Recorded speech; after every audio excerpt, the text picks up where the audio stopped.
This episode of the Jim Stroud Podcast is brought to you by Career Intelligence Weekly, the newsletter that tracks the invisible job market for smarter career decisions. Subscribe now at newsletter.jimstroud.com.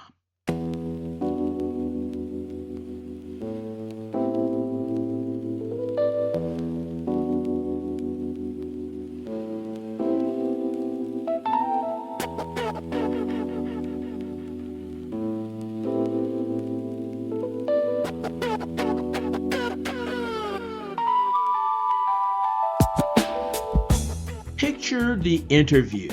Question number 1. The candidate nails it. Question number 2. They do even better. Smooth, structured, every buzzword in the right place. Then question number 3 comes up. What would you do if the data proves you wrong? And you get as an answer, silence. They glance at their phone in their lap, and for the first time throughout the whole interview process that morning, you're talking to the actual person. That's hiring in 2026. The candidate rehearsed with a machine. The machine did all the thinking. And now your job is to find out how much of the person showed up to the interview and not how much of the person was coached by the machine. That makes sense? I think it does. All right, so last week I'll walk you through the wreckage, right? I talked about brain scans on AI first workers and how the lights go dim when people are overly reliant on AI. I talked about a wage premium of 28 to 56% for people who knew how to think beyond the use of AI. And I talked about a workforce splitting down the middle into thinkers on one side and prompt pushers on the other. If you missed that episode, go back. It's in the archives of last week. In this episode, I'm going to talk about what you can do about it, or what companies can do about it, right? So my strong suggestion is to start with the interview, right? Get the interview back in the room off Zoom. Do it live. Do it in front of a whiteboard. Give them a problem, a messy problem. And the candidate has to structure the problem and solve it in real time while you move the goalpost. This is what I mean. No machine whispering in their ear. They have to look at the whiteboard and figure it out on the spot. Now, Gartner says half of global organizations will require AI free skills assessments this year. Now, the same firm in the same forecast also talk about the other side of the coin, which is this. By 2027, 3 out of 4 hiring processes will test for AI proficiency too. Excuse me.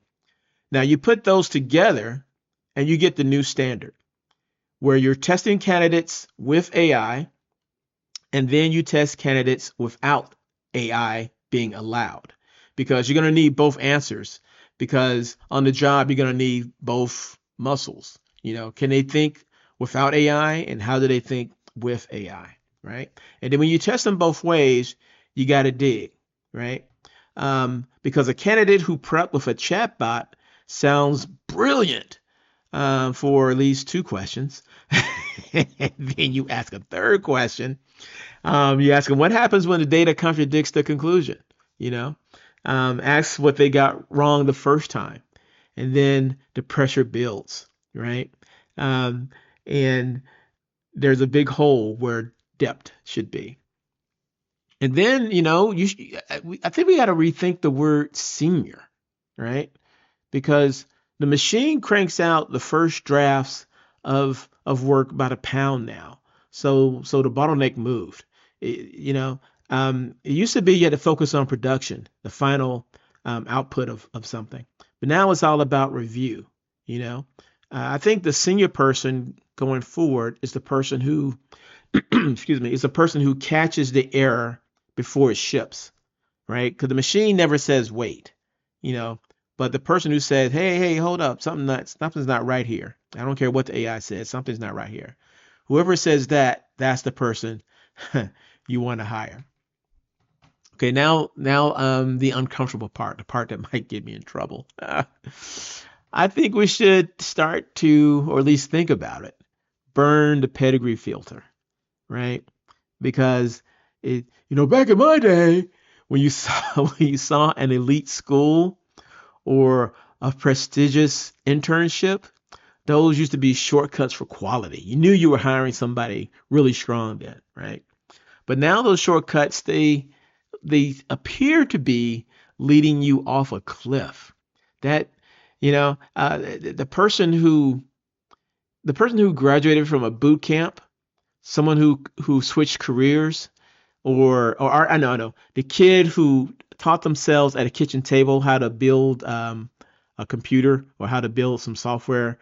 They may have a stronger reasoning foundation, um, because they figured it out more so than someone who went to a la-di-da school and was taught by chatbots for the most part. So that might get me in trouble, but reasoning comes at a premium these days.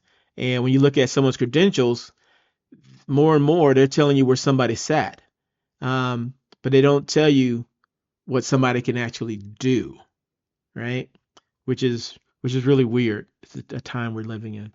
Okay, so hiring thinkers, people who can reason well, that solves half the problem, right?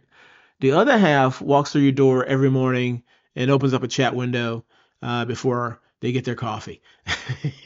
So here are four things you may want to implement at your office to protect them from losing their reasoning skills. Right. One, put effort before automation. Right. So before you pick up your chatbot, before you do anything with AI tools or anything, spend about 30 seconds of independent thought, before you even touch a machine. Maybe do a voice memo or scribble down a rough outline, come up with a hypothesis on how something should be done. I call it the cognitive handshake. And the MIT data says it changes what the brain does with everything after. So before you pick up your AI tools, just take 30 seconds, maybe even a minute, and just think about the problem without any of the AI tools. Just think about it and then use the AI tools. All right. So there's that. Um, Number two, have an AI free zone, right, in your work processes, right? So mark the territory where the machine stays outside, right? Anything that requires ethics, especially, or anything you could be blamed for if it goes bad, if it goes horribly wrong. You want to take a moment. You want to have a part of the process where you consider what could go wrong, and make sure when you do that there's no AI involved in that position as well. Some decisions deserve a human mind at full voltage, 100% all human thinking, no AI involved, right? That's number two, right? Number three, and this is, I think, really important, you got to protect the grunt work, right? The tasks that get automated out of entry level jobs, they weren't just tasks. They were um, they were really apprenticeship. You think about it, right? Because you're gathering data, you're drafting reports, you're building arguments, um, that kind of thing, and that's how junior people become senior people. If you automate all of that away, then you've canceled the training while raising the bar. You know, let the machine feed the data and make the human do the thinking, right? You see me, I keep pushing that reasoning. You're getting there, right? I hope so. All right. Number four, check my notes here. Number four, yeah, grade the reasoning. This is what teachers to do. Some of the teachers I've had growing up, they will look at my answer and say, okay, the answer is correct.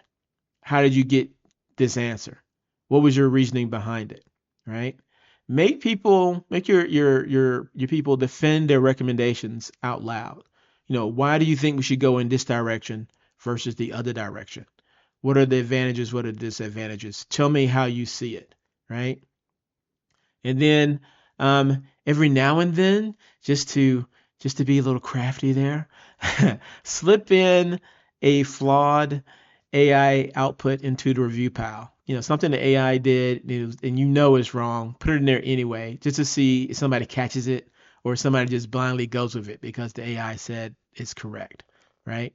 And then the people who catch when the AI does something wrong, reward them in public, praise their name, you know, because that'll incentivize other people to be more skeptical about all the stuff AI gives them.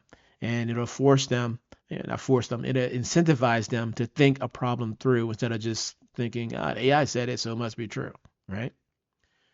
Then you got to watch for the smoke. Watch for the smoke because work that is unassisted by AI can sometimes get worse because people are losing their ability to think. Ability to think. Yeah, well, yeah, they're losing their critical thinking skills, right? So people are losing the ability to explain their own decisions because they're so reliant on AI. Yeah, I said that. I said it. I think I said it 3 or 4 times so far, haven't I?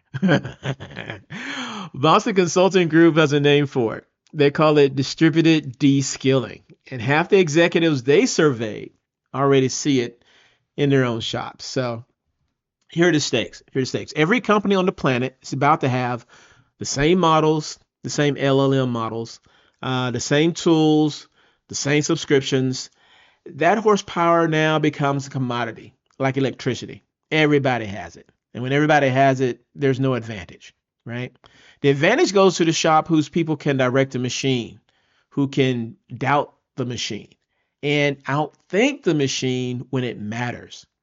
The rest will run on autopilot, staffed by people who freeze whenever the screen goes dark. The habits forming in this quarter's onboarding class will define your company for the next 20 years. Treat this as a future problem and you're going to learn too late that it's a problem for today.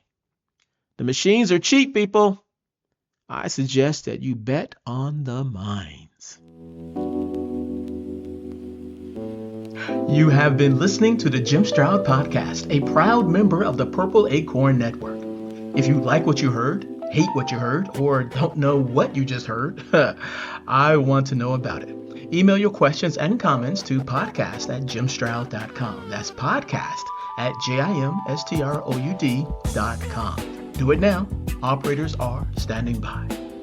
Well, that's it for now. I'll be back later right here with a brand new episode. So until then, bye-bye.